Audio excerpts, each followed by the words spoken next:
10 মুহররম 61 হিজরি 680 খ্রিস্টাব্দের 10 অক্টোবর আসরের প্রাক মুহূর্ত সময়ে নবী নন্দিত জান্নাতের যুবকদের সর্দার ইমাম হোসেন রাদিয়াল্লাহু আনহু শহীদ হলেন। তার এই শহীদের সাথে শহীদ হয়েছিল প্রকৃতি, শহীদ হয়েছিল বন জঙ্গলের সমস্ত পশু পাখি। বিভিন্ন ঐতিহাসিক গ্রন্থ থেকে এ তথ্য জানা যায় যে ইমাম হোসেন রাদিয়াল্লাহু আনহু যখন শহীদ হয়েছিলেন তখন আকাশ লালাব হয়ে গিয়েছিল, সূর্য তখন সূর্য গ্রহণের মতো হয়ে গিয়েছিল, সমস্ত পরিবেশ যেন অন্ধকারাচ্ছন্ন হয়ে গিয়েছিল। এমনও বর্ণনায় এসেছে যে অসংখ্য জিন তারা এসে আহাজারি করেছিল এবং আসমানের অনেক ফেরেশতারা এই বিষয়ে ইমাম হোসেন রাদিয়াল্লাহু আনহুর শহীদের বিষয়ে এবং তার উপর যে নির্মম অত্যাচারগুলো হয়েছিল এই অত্যাচারে বিভিন্ন ফেরেশতারা কান্নাকাটি করেছেন এবং তারা জমিনে এসে অনেক আহাজারি করেছে। বিভিন্ন ঐতিহাসিক গ্রন্থ থেকে এই তথ্য পাওয়া যায় এবং বনের পশু পাখিরাও তারা কেঁদে কেঁদে একে অপরকে এই তথ্য দিয়েছে যে তোমরা কি শুনেছ, আজ নবীর দৌহিত্র ইমাম হোসেন রাদিয়াল্লাহু আনহুকে ইয়াজিদের বাহিনী শহীদ করে ফেলেছে। এরপর হাদিস শরীফ থেকেও জানা যায় যে রাসূল করিম সাল্লাল্লাহু আলাইহি সাল্লাম তার রওজা থেকে এই কারবালার ময়দানে এসেছিলেন। কিভাবে এসেছেন সেটা ওই সময় যদি কেউ থাকতো বা নবী সাল্লাল্লাহু আলাইহি সাল্লামকে যদি কেউ দেখতো যে তিনি কিভাবে এসেছেন তাহলে সেটা বোঝা যেত। কেউ জিজ্ঞাসা করেছিল, ইয়া আল্লাহ রসুল, আপনার এই অবস্থা কেন? অর্থাৎ আল্লাহ রসুলের গায়ে অসংখ্য ধুলিবালি এবং রক্ত লেগেছিল। রাসূলুল্লাহ সাল্লাল্লাহু আলাইহি সাল্লাম তখন বলেছিলেন যে আমি কারবালার ময়দান থেকে আসলাম, আমার কলিজার টুকরা ইমাম হোসাইনকে ইয়াজিদের বাহিনী শহীদ করে ফেলেছে। এরপর কারবালার রক্তাক্ত প্রান্তর থেকে যখন ইমাম হোসাইন রাদিয়াল্লাহু আনহুর পবিত্র শির মুবারক স্বামীর দিকে নিয়ে যাওয়া হচ্ছিল তখন পথিমধ্যে ঘটে যায় এমন একটি ঘটনা যা শতাব্দীর পর শতাব্দী ধরে মানুষের হৃদয়কে আলোড়িত করে আসছে। ঐতিহাসিক বর্ণনা অনুযায়ী ওই সময় সন্ধ্যা ঘনিয়ে আসছিল আর সন্ধ্যার সময় এরকম যাত্রা দুর্গম বলে তারা বিবেচিত করলো এবং ওইখানে একটি গির্জা ছিল, ওই গির্জায় তারা অবস্থান করতে মনস্থ করলো। রাত গভীর হলে গির্জার এক সন্ন্যাসী লক্ষ্য করলেন আকাশ থেকে যেন এক অপূর্ব নূর নেমে আসছে। সেই নূর একটি নির্দিষ্ট স্থানের উপর কেন্দ্রীভূত। সন্ন্যাসী বিস্মিত হয়ে সৈন্যদের কাছে জানতে চাইলেন, তোমরা কারা আর এই আলোর রহস্য কি? সৈন্যরা উত্তর দিল, এটি মুহাম্মদ সাল্লাল্লাহু আলাইহি সাল্লামের প্রিয় দৌহিত্র জান্নাতের যুবকদের সর্দার হোসাইন ইবনে আলী রাদিয়াল্লাহু আনহুর শির মুবারক। এই কথা শুনে সন্ন্যাসী হতবাক হয়ে গেলেন। তিনি বললেন, তোমরা কি সেই ব্যক্তির নাতির শির বহন করছো যাকে তোমাদের নবী ভালোবাসতেন? এরপর তিনি অনুরোধ করলেন এক রাতের জন্য যেন শির মুবারক তাঁর কাছে রাখা হয়। কিছু বর্ণনায় এসেছে তিনি এর বিনিময়ে অর্থ প্রদান করেছিলেন। সৈন্যরা সম্মতি দিলে সন্ন্যাসী গভীর শ্রদ্ধার সঙ্গে শির মুবারক গ্রহণ করেন। সারা রাত তিনি কান্না করতে থাকেন। বর্ণনায় এসেছে তিনি সারা রাত ইবাদত, ধ্যান ও চিন্তায় কাটিয়েছিলেন।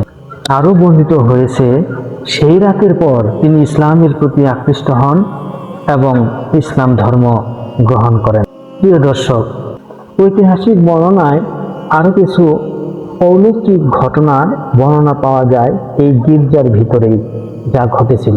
ওই পাদ্রী বলেছিলেন যে আমি লক্ষ্য করলাম একটা ময়ূর পাখি উড়াল দিয়ে আসলো এবং ইমাম হোসেন রাদিয়াল্লাহু আনহুর শির মুবারকের কাছে গিয়ে বসলো এবং ওই ময়ূরটি দিনিয়ে কান্নাকাটি করতে লাগছিল এবং বারবার ইমাম হোসেন রাদিয়াল্লাহু আনহুর মুখ মুবারকে, ঠোঁট মুবারকে, চোখ মুবারকে চুম্বন করতেছিল। পাদ্রী যখন তাকে জিজ্ঞেস করেছিল আপনি কে, তখন ওই ময়ূর উত্তর দিয়েছিল যে আমি এই হতভাগ্য ইমাম হোসাইনের মা ফাতিমা। আমার কলিজার টুকরাকে আজকে এমনভাবে কষ্ট দিয়ে শহীদ করা হয়েছে যে কষ্ট আমি কোনোদিন ভুলতে পারবো না। তবে হ্যাঁ, আমি এতে কোনো আফসোস করি না। আমি কিয়ামতের ময়দানে যখন কিয়ামত সংঘটিত হয়ে যাবে, আল্লাহ সুবহানাহু ওয়া তাআলা যখন বিচারের কাজ শুরু করবেন, তখন আমি আমার এই হুসাইনের এইভাবে হত্যার বিচার চাইব এবং এর বিনিময়ে আমি আমার বাবার গুনাহগার উম্মত জাহান্নাম থেকে মুক্তির দাবি পেশ করব। সুবহানাল্লাহ। কিছুক্ষণ পর আরেকটি কবুতর আসলো। ওই কবুতরটিও ইমাম হোসেন রাদিয়াল্লাহু আনহুর শির মুবারকের সাথে একই ব্যবহার করলো এবং সে ছটফট করে কাঁদতে লাগলো, মেঝের ভিতরে ছটফট করে গড়াগড়ি করে কান্নাকাটি করতে শুরু করলো। এরকম ঘটনা ঘটতে লাগলো। যখন তাকে জিজ্ঞাসা করা হলো যে তুমি কে, সে বলল আমি হলাম ইমাম হোসেন রাদিয়াল্লাহু আনহুর হতভাগ্য পিতা আলী ইবনে আবু তালিব। আমার এই প্রাণপ্রিয় ছেলেকে, আমার চোখের মণিকে তারা আজকে এইভাবে নির্যাতন করে শহীদ করেছে। এর বিচার আমি কিয়ামতের ময়দানে আল্লাহ তাআলার কাছে চাইব। তারপর দেখলেন এমন একটা পাখি আসলো যেটা খুবই উস্কো খুস্কো ময়লাযুক্ত এবং তার শরীরে রক্ত লেগে আছে। তিনি এসে এমনভাবে ইমাম হোসেন রাদিয়াল্লাহু আনহুকে জড়িয়ে ধরলেন এবং এমনভাবে তার মুখ মুবারকে চুমু খেতে লাগলেন এবং কান্নাকাটি করতে লাগলেন যে ওই পাদ্রী আশ্চর্যে হতভম্ব হয়ে গেল যে একটা মৃত মানুষের মাথার সাথে এরকম এরকম আবেগপূর্ণ এবং এরকম মায়াপূর্ণ ব্যবহার করা হয়। তিনি বললেন আপনি কে? তিনি বললেন আমি ইমাম হোসাইনের নানা অর্থাৎ মুহাম্মদ সাল্লাল্লাহু আলাইহি ওয়াসাল্লাম। এই সমস্ত ঘটনাগুলো যখন ওই পাদ্রীর সম্মুখে ঘটল, পাদ্রী আশ্চর্যিত হয়ে তিনি নিজের মন থেকেই ওই খ্রিস্টান ধর্ম ত্যাগ করে নবী সাল্লাল্লাহু আলাইহি ওয়াসাল্লামের ইসলাম ধর্ম গ্রহণ করলেন। সুবহানাল্লাহ। এরপর ইমাম হোসেন রাদিয়াল্লাহু আনহুর পবিত্র শির মুবারক ইয়াজিদের দরবারে পৌঁছার পর যা ঘটেছিল এ বিষয়ে প্রাচীন ইতিহাস গ্রন্থে কিছু বর্ণনা পাওয়া যায়। ঐতিহাসিক সূত্রে উল্লেখ আছে ইমাম হোসেন রাদিয়াল্লাহু আনহুর শির মুবারক ইয়াজিদের সামনে আনা হলে সে একটি ছড়ি বা লাঠি হাতে নিয়ে ইমাম হোসেন রাদিয়াল্লাহু আনহুর ঠোঁট ও দাঁতের দিকে ইঙ্গিত করছিল বা স্পর্শ করছিল। এ সময় উপস্থিত ছিলেন সাহাবী আবু বারদা আল আসলামী। তিনি প্রতিবাদ করে বলেন আমি নিজ চোখে রাসূলুল্লাহ সাল্লাল্লাহু আলাইহি ওয়াসাল্লামকে হোসেন রাদিয়াল্লাহু আনহুর এই ঠোঁটে চুম্বন করতে দেখেছি। কিছু বর্ণনায় আরও এসেছে যে দরবারের কয়েকজন ব্যক্তি এই আচরণে অসন্তুষ্টি প্রকাশ করেন। এছাড়া হযরত জয়নাব বিনতে আলী রাদিয়াল্লাহু তাআলা আনহা এবং আলী ইবনে হুসাইন জাইনাল আবিদিন রাহমাতুল্লাহি আলাইহি ইয়াজিদের দরবারে অত্যন্ত সাহসিকতার সঙ্গে ভাষণ দেন।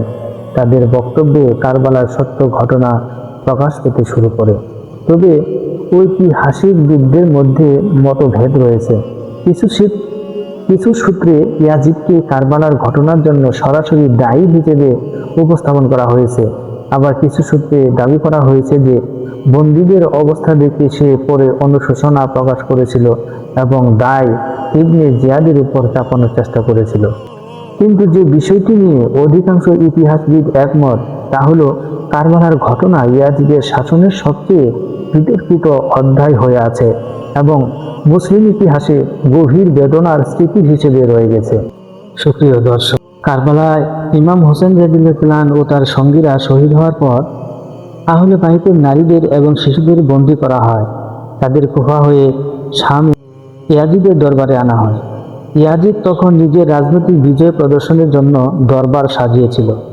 বন্দীদের সামনে আনা হয় এবং ইমাম হোসেন রাদিয়াল্লাহু আনহুর শির মুবারকও উপস্থিত ছিল বলে বহু ঐতিহাসিক বর্ণনায় উল্লেখ আছে।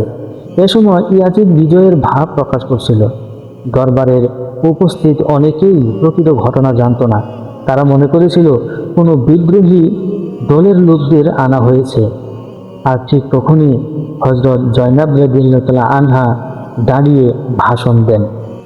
ওই ভাষণে হযরত জয়নাব রাদিয়াল্লাহু আনহা বলেছিলেন, হে ইয়াজিদ, তুমি কি মনে করেছ আজ পৃথিবী তোমার জন্য প্রশস্ত হয়ে গেছে? তুমি কি মনে করেছ আমরা অপমানিত আর তুমি সম্মানিত হয়ে গেছো? তুমি আনন্দে আত্মহারা হয়েও না। আল্লাহর কসম, তুমি আমাদের মর্যাদা বিনষ্ট করতে পারবে না, আমাদের ওহির আলো নিভিয়ে দিতে পারবে না, এবং আমাদের স্মৃতি মানুষের হৃদয় থেকে মুছে ফেলতে পারবে না।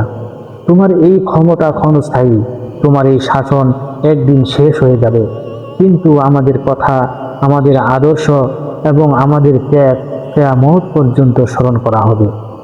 তুমি তোমার সর্বশক্তি প্রয়োগ করো, তোমার সমস্ত কৌশল ব্যবহার করো, যা ইচ্ছা করো। আল্লাহর কসম, তুমি আহলে বাইতের নাম মুছে ফেলতে পারবে না। আজ তুমি যে বিজয়ের আনন্দ করছো, কাল আল্লাহর আদালতে তোমাকে এর জবাব দিতে হবে। সেদিন তুমি জানতে পারবে প্রকৃত বিজয়ী কে ছিল এবং প্রকৃত পরাজিত কে ছিল। আল্লাহ শহীদদের জন্য যথেষ্ট মর্যাদা রেখেছেন, আর জালিমদের জন্য রয়েছে কঠিন হিসাব। হে ইয়াজিদ, তুমি কি নেই বিচার করেছ? যখন তোমার নারীরা পর্দার আড়ালে নিরাপদ আছে, অথচ রাসূলুল্লাহ সাল্লাল্লাহু আলাইহি সাল্লামের কন্যাদেরকে বন্দী করে নগর থেকে নগরে ঘোরানো হয়েছে, এটাই কি তোমার নেই বিচার? মনে রেখো, আল্লাহ সব কিছু দেখছেন, তার বিচার থেকে কেউ পালাতে পারবে না। এরপর ইমাম সাজ্জাদ আলী ইবনে হুসাইন রহমতুল্লাহি আলাইহিও একটি ঐতিহাসিক ভাষণ দেন। তিনি নিজের পরিচয় দিতে গিয়ে বলেন, আমি মক্কা ও মিনার সন্তান, আমি জমজম ও সাফার সন্তান, আমি মুহাম্মদ মুস্তাফা সাল্লাল্লাহু আলাইহি সাল্লামের নাতি। এই ভাষণগুলো শোনার পর দরবারের পরিবেশ বদলে যায়। অনেক মানুষ কান্না করতে থাকে এবং বুঝতে পারে যে বন্দীরা রাসূলুল্লাহ সাল্লাল্লাহু আলাইহি সাল্লামের পরিবার। তাই জয়নাব রাদিয়াল্লাহু আনহার ভাষণ ছিল ইয়াজিদের বিজয় উৎসবের মাঝখানে সত্য প্রতিষ্ঠার ভাষণ। বন্দিত্বের মধ্যেও তিনি ভীত হননি, বরং অত্যন্ত দৃঢ়তার সঙ্গে আহলে বাইতের মর্যাদা ও কারবালার সত্য ইতিহাস তুলে ধরেছিলেন। সম্মানিত দিনী ভাই বোনেরা, আমাদের পরবর্তী ভিডিও হবে ইমাম হুসাইন রাদিয়াল্লাহু আনহুকে যারা শহীদ করেছে তাদের বিরুদ্ধে আল্লাহ তাআলার কি শাস্তি ছিল, তারা মৃত্যু অবধি কিভাবে জীবনযাপন করেছে এবং তাদের মৃত্যু কিভাবে হয়েছিল। আল্লাহ তাআলা দুনিয়াবাসীকে কি দেখিয়েছিলেন যে ইমাম হুসাইন রাদিয়াল্লাহু আনহুকে যারা শহীদ করেছে তাদের পরবর্তী পরিণতি কি হয়েছিল। এই বিষয়ে জানতে হলে আমাদের চ্যানেলটিকে সাবস্ক্রাইব করে রাখুন এবং আমাদের ভিডিওগুলো বেশি বেশি শেয়ার করে দিন এবং আমাদের চ্যানেলের প্রতি চোখ রাখুন। আসসালামু আলাইকুম ওয়া রাহমাতুল্লাহি ওয়া বারাকাতুহু।